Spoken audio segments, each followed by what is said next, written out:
Rigueur, perfectionnisme, mais aussi bonne ambiance. Le Nice Cavigal Handball vit bien et les résultats suivent.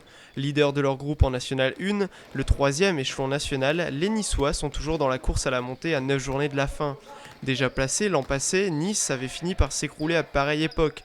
Alors, qu'est-ce qui a changé cette saison sur le terrain ? Je pense qu'il y a eu l'apport évidemment des nouveaux joueurs qui sont arrivés, des joueurs espagnols, Jordan aussi, Perono qui avait connu le haut niveau.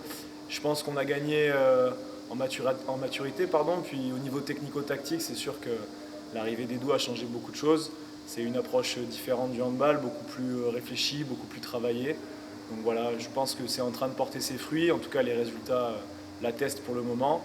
Si le coach espagnol Edu Fernandez insiste sur la défense, l'ancien joueur de Chambéry s'appuie surtout sur une force de frappe impressionnante. 406 buts en 13 journées, c'est 10 de plus que la deuxième meilleure attaque du championnat. Cependant, pour conserver sa place de leader, il faudra impérativement battre Grenoble dans une semaine. L'équipe iséroise n'est qu'à une longueur des Azuréens. Nice s'était d'ailleurs incliné au match aller, une rencontre qui est déjà dans la tête des joueurs. Quand on regarde un petit peu ce qui s'est passé depuis le début de la saison, c'est vraiment un duel entre nous et Grenoble. Donc ça serait mentir de dire que le match n'est pas dans les têtes.